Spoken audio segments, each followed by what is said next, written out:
नमस्कार दोस्तों, मैं प्रदीप कुमार सिंह ज़िंदगी तेरा शुक्रिया में आपका स्वागत करता हूं। आज फिर एक नई कहानी लेकर, बहुत ही बेहतरीन उद्देश्य को लेकर आपके बीच उपस्थित हुआ हूं।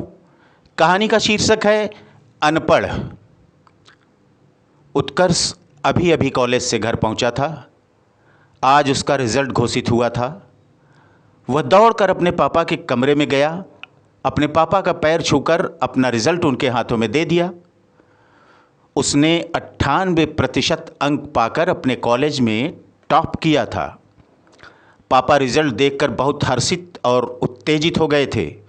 उनसे रहा नहीं गया। वे रिज़ल्ट लेकर अपनी पत्नी के पास किचन की तरफ जाते हुए बोले, अजी सुनती हो, तुम्हारे बेटे ने कॉलेज टॉप किया है। माँ ने हर्षित होते हुए कहा, लाओ जरा मैं भी तो देखूं रिज़ल्ट। इतने में उत्कर्ष बोल पड़ा, क्या पापा, मम्मी को क्या पता जो रिज़ल्ट देखेंगी, पढ़ी लिखी तो है नहीं। इतना सुनकर लक्ष्मी की आंखों में आंसू आ गए और वो वहाँ से चुपचाप रोते हुए अपने कमरे में चली गई। अपनी पत्नी की आंखों में आंसुओं को प्रताप ने देख लिया था। वह तड़प उठा, लेकिन शांत स्वर में अपने बेटे से कहने लगा, हाँ बेटा, तुमने सही कहा। शादी के तीसरे महीने में ही तुम्हारी माँ प्रेग्नेंट हो गई। मैंने उसे बहुत समझाया कि अभी हमने एक दूसरे को जाना भी नहीं है और ना तो कहीं घूमने टहलने के लिए गए। चलो अबार्शन करवा देते हैं, 2-3 वर्ष के बाद बच्चों के बारे में सोचेंगे। लेकिन तुम्हारी माँ ने सख्त लहजे में स्पष्ट मना कर दिया और तुम्हारा जन्म हुआ। क्योंकि वो अनपढ़ है।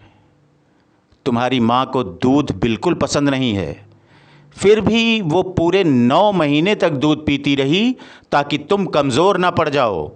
और ऐसा वो इसलिए करती थी क्योंकि वो जाहिल है।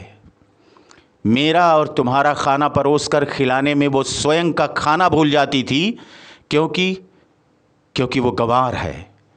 दिन भर घर के काम से थक कर सोने जाती थी और सुबह 4 बजे ही उठकर घर का सारा काम निपटाकर तुम्हारे लिए समय पर टिफ़िन तैयार कर देती थी, क्योंकि वो पढ़ी लिखी तो थी नहीं।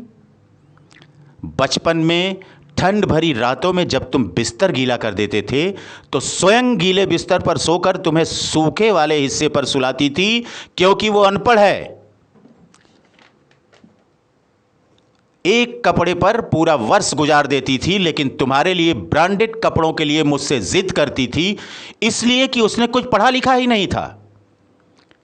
बस पापा बस, इतना कहकर उत्कर्ष रोने लगता है। तभी लक्ष्मी अपने कमरे से बाहर आ रही है।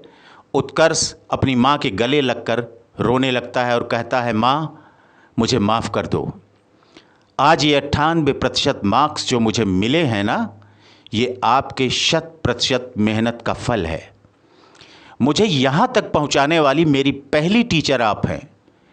मैंने टीचर, ड्रेस डिज़ाइनर, इंजीनियर, वकील, डॉक्टर और एक बेस्ट कुक, इन सभी के एक साथ दर्शन आपके रूप में कर लिए। आप पीएचडी करने वाले से भी ज़्यादा ज्ञानी और पढ़ी लिखी हो। मुझे क्षमा कर दो माँ। लक्ष्मी ने अपने बेटे को शांत कराया और घड़ी की तरफ देखते हुए बोली, अरे 9 बज गए, चलिए हाथ मुंह धोकर तैयार हो जाइए, मैं खाना लेकर आती हूं। तो दोस्तों, इस कहानी से हमें शिक्षा मिलती है, हर वो लड़का या लड़की जो अपने माता पिता का अपमान करते हैं, छोटी छोटी बातों पर क्रोधित होते हैं, उन्हें यह अवश्य सोचना चाहिए कि उनके लिए क्या क्या कष्ट सहे हैं उनके माँ बाप ने। आज के लिए बस इतना ही। कहानी पसंद आए तो लाइक और सब्सक्राइब ज़रूर करें।